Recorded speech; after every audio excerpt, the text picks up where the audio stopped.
Hello, friends. Very good morning. Myself, Dr. Naval Singh Todawat, Assistant Professor in the subject of botany. This video is meant for the BSc TY students, and we deal with the paper with the genetics and the biotechnology.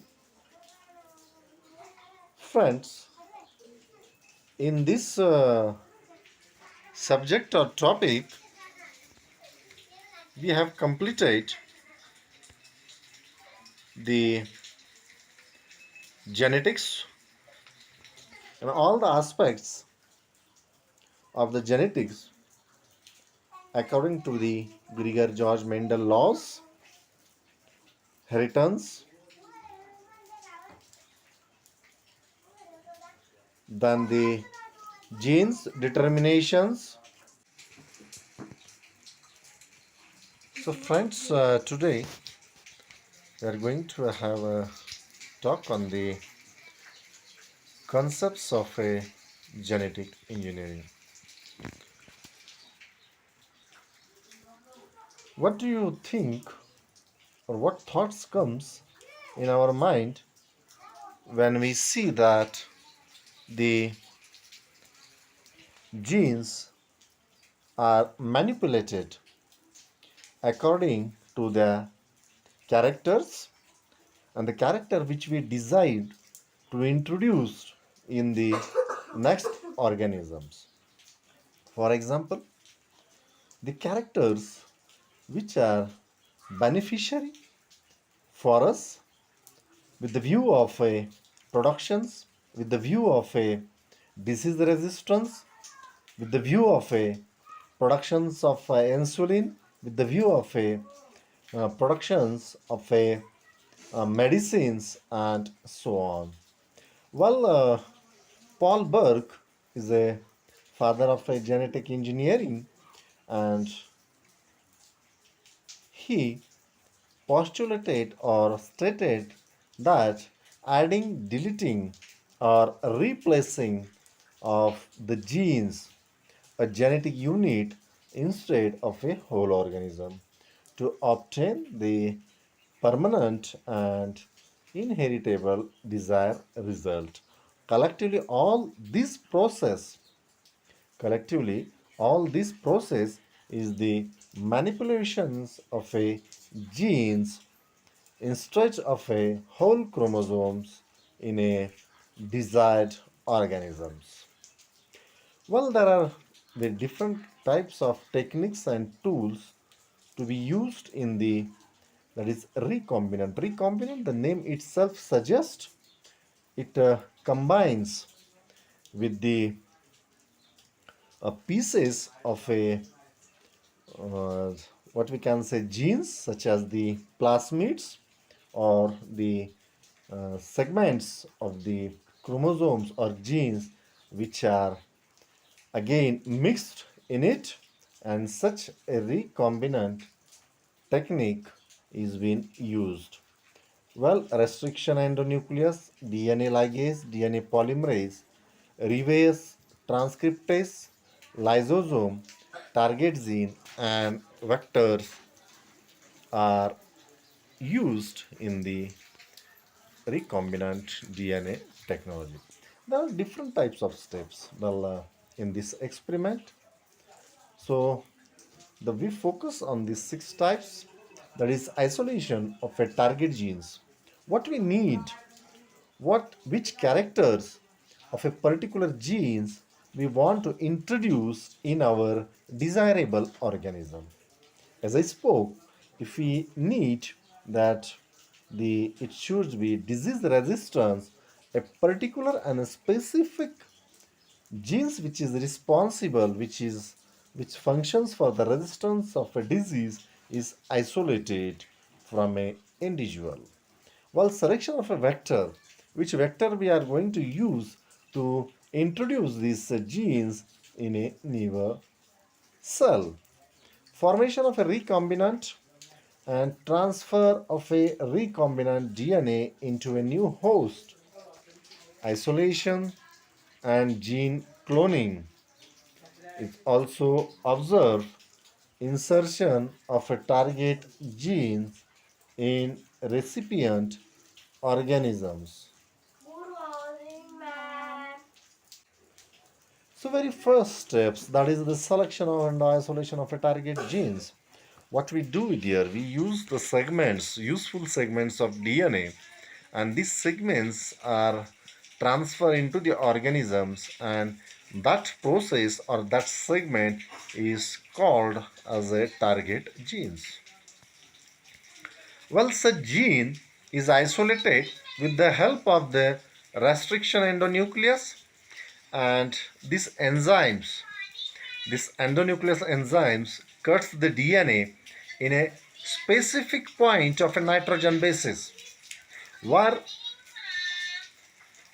the targeted characters are located on that particular DNA base.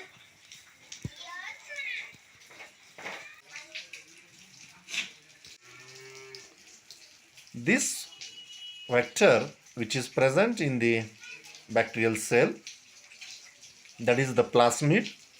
Plasmid is the small DNA or a granules of a DNA which just lie in the protoplasms of the bacteria, and they have the ability to self-replicate. So the most common vector is a plasmid, which is autonomous. Autonomous means vector should have a small in size, a site for replication, and a antibiotic marker gene. Third one, that is the formation of a recombinant DNA. Well, in this step, target gene is joined with the vector DNA. The target gene is transferred close to plasmid, and enzyme DNA ligase is added. The target gene is transferred close to plasmid, and the enzyme DNA ligase is added, which binds the ends of target gene with the plasmid. So we have to understand what a role of these enzymes and this DNA ligase plays here. It helps to add, it helps to attach the target gene to the ends of a target gene with the plasmid ones. Let's look out at the, this is the addition which is made by the DNA ligase. Such a genetically modified DNA having both vector DNA and target DNA is called as recombinant DNA or chimeric DNA. Chimeric DNA is also called as recombinant DNA, and recombinant DNA ultimately is to be known as the chimeric DNA. What happens? The DNA having both vector and the DNA of the target DNA. So this is the recombinant of a DNA. Well, we repeat the concepts of this. Target gene is transferred close to the plasmid one, and the enzyme which is used, that is the DNA ligase for the, is added. DNA ligase is added in that, and it helps to bind the end of a target gene with the plasmid. Such a genetically modified DNA having both vector DNA and target DNA is called as recombinant DNA or chimeric DNA. Well, with this flow chart, we can see that the recombinant DNA, how it is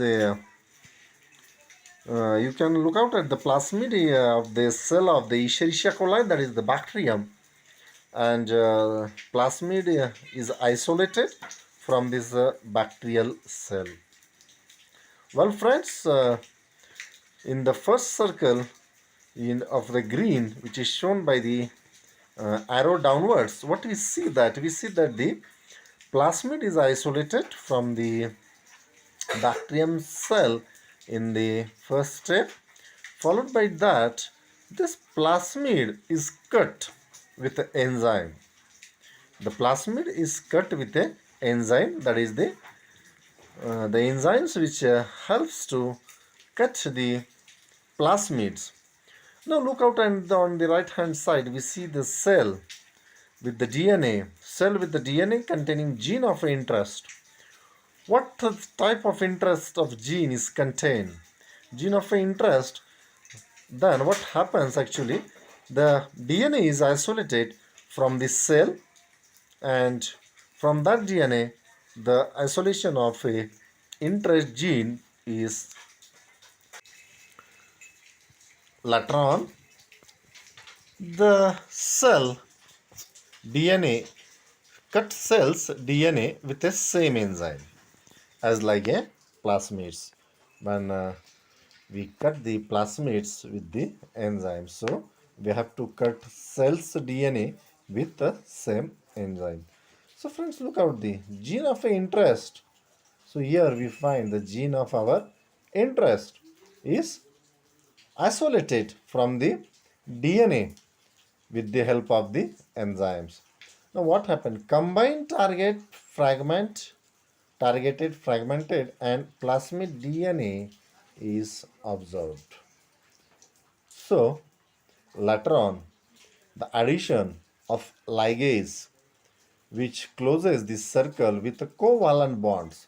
So look out at this. This is the targeted genes which we see in the look out. This one is the targeted genes, and the circle has to be complete with the attachment of this desired genes.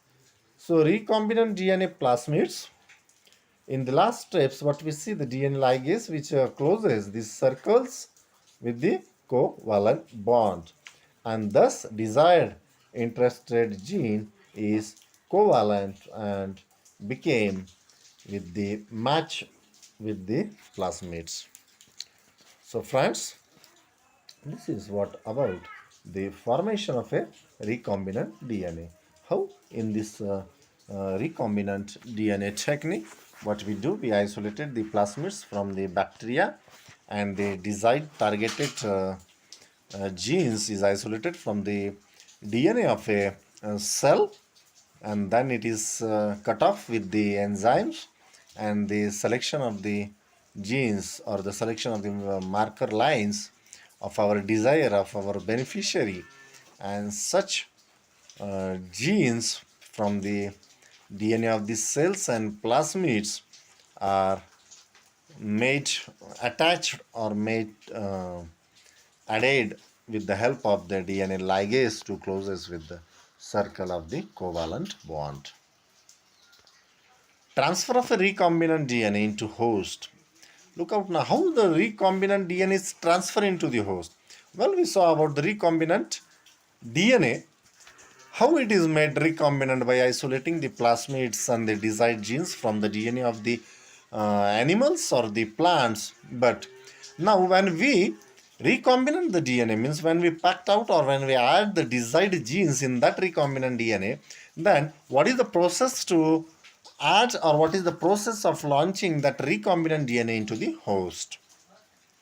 Well, the recombinant DNA is transferred in bacteria with the help of different equipments. The bacteria and the recombinant DNA is cultured together in nutrient medium having CaCl2, calcium. Well, this medium helps to what we can say recombinant DNA cultured recombinant DNA medium or recombinant DNA is isolated and cultured in this media, and medium is having this CaCl2.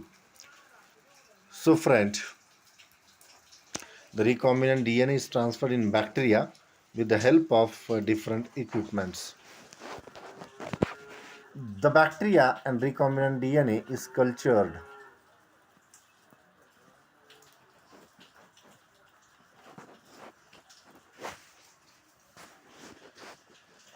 isolations and the gene cloning. Well, friends, the host cell containing the foreign DNA, the host cell which contains the foreign DNA is isolated and allowed to multiply, forming a clone having millions of a identical copy of cells. This process is carried out in a artificial nutrient media to achieve large amount of target gene. Well, friends, when we talk about this last slides, we saw that the recombinant DNA is transferred into the bacteria with the help of the different types of equipments and this bacteria and recombinant DNA is cultured together into the nutrient medium, and this one is multiplied with the help of the host cell containing foreign DNA, and later on it is introduced. Well, we'll discuss on this slide in the next lecture too. Well, I stop today, and if you have any questions or doubts regarding our talk regarding the biotechnology and the concepts of biotechnology, as we are discussing one by one, we'll see in the depth of this topic and the subject. Well, if you have any doubt, please contact me on my WhatsApp and the cell number. Thank you all.